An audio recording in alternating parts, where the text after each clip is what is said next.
Why does your scanner show the P2024 engine code? What does it mean? P2024 is a diagnostic trouble code for evaporative emissions (EVAP) fuel vapor temperature sensor circuit.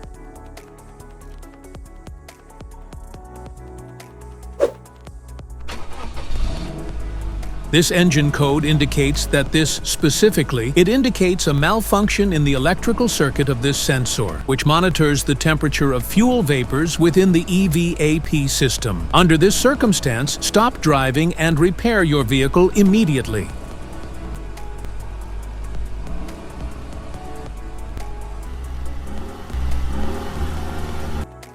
So, what causes this imbalance? Here are the most common culprits. This error can be caused by these possible faults in your vehicle: fuel tank temperature sensor failure, wiring issues, PCM problems. Other potential causes. Each DTC code corresponds to a specific issue in your vehicle.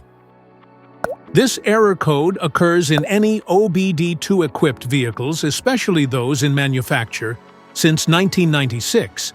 It is commonly found in Ford F-150 and Audi A7 models. If you want to fix this error code, let us know in the comments section. We will definitely make the video on your demand. If you like this video, don't forget to subscribe to our channel. Thanks for watching.